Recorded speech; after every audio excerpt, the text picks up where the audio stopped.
I drank ayahuasca, and something ancient crawled out of me. I drank the cup just after nightfall. It was thicker than I expected. Warm, gritty, bitter like earth and metal, and it coated my tongue with something that didn't feel entirely physical. I was sitting cross-legged on a woven mat in the Maloka, a circular wooden structure open to the jungle air. There were about 8 of us, spaced around the fire, with the shaman, Luis, chanting softly in the middle, his voice rising and falling, like it knew the shapes of things we couldn't yet see. I'd come to Peru for this. I'd fasted, journaled, cried more than I'd admit, just trying to get my intentions clear. But when I actually swallowed the ayahuasca brew, all those intentions scattered like insects. I was afraid immediately, not of what I saw, but of what I might. The jungle outside sounded louder than it should have, like it had leaned in to listen. For the first 20 minutes, nothing happened. I sat upright, heart racing, watching shadows stretch like taffy under the firelight.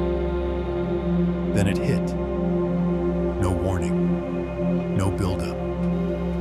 Just a complete and sudden dissolution of the barrier between thought and sensation. My breath expanded outward, became the room, became everyone's breath. Luis's chanting turned into colors, patterns, symbols that floated in the air like living fabric. I leaned back and saw vines growing from the ceiling. Except we didn't have vines. They curled, twisted, and reached for me like they remembered me from somewhere. I closed my eyes and was immediately catapulted into what I can only describe as an ocean of thought, endless and dark, but warm. At first it was peaceful. I saw moments from my childhood, tiny flickers, my mother braiding her hair, my father holding a hammer he never used, the first time I count snow, but then the memories began to rot. My mother's face blurred, stretched.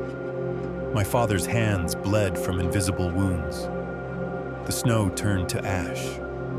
I felt a scream building in my chest, but it wasn't mine. It belonged to something inside me, something old. Something that had lived there before I was born. I saw it then, not with eyes, but with understanding. A shape curled in the pit of my spine, like a knot of bone and teeth and sadness. It wasn't evil, it was buried grief. Grief I didn't know I'd inherited. I watched it uncurl and rise like smoke, and as it did, I began to purge. Not just physically, though I did, violently, but emotionally, psychically. I sobbed so hard I forgot what it was like to not be crying.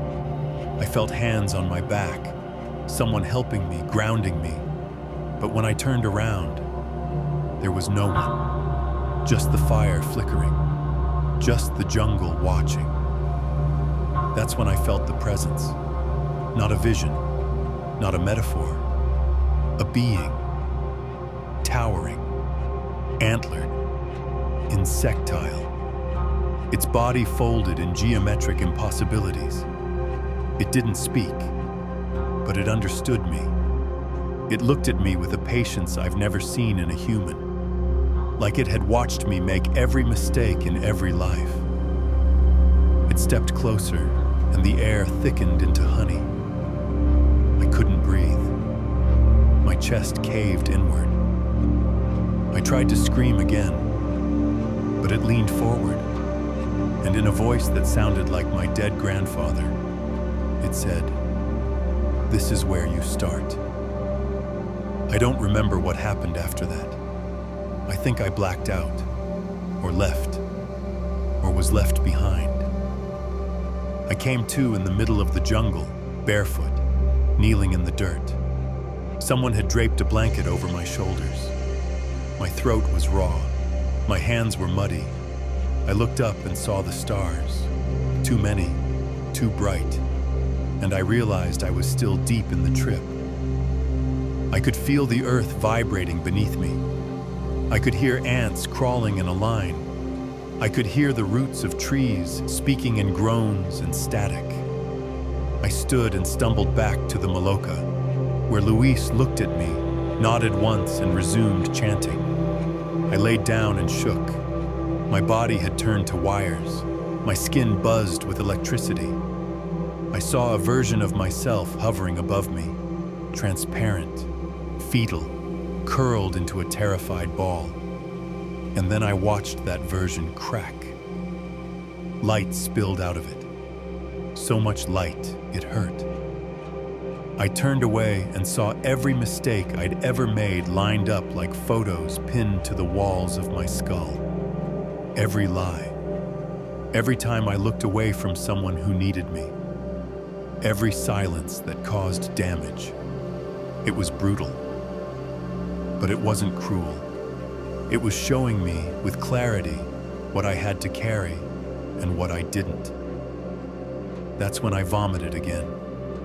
And with it came something black, not fluid, energy, heavy, hot, alive.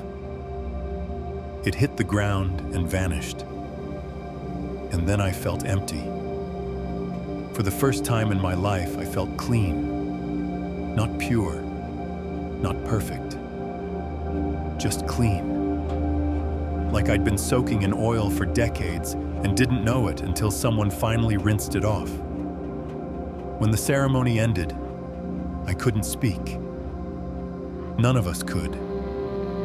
We sat around the fire in silence, our faces raw and open, like we'd been scraped clean of language. Luis smiled like he'd seen it all before. The stars above us didn't look like decorations anymore. They looked like holes in the fabric of reality, and behind each one was another version of us, waiting. I've tried to describe the trip since then, but I always fail. Words are too small, too slow. What I can say is this. I went into the jungle carrying pain I didn't understand, and something ancient reached into me, not to hurt me, but to remove what wasn't mine to carry anymore. It didn't ask. It didn't explain. It just pulled it out, looked at it, and let it dissolve. I still cry sometimes when I remember the way it looked at me. Not like I was broken, but like I was unfinished.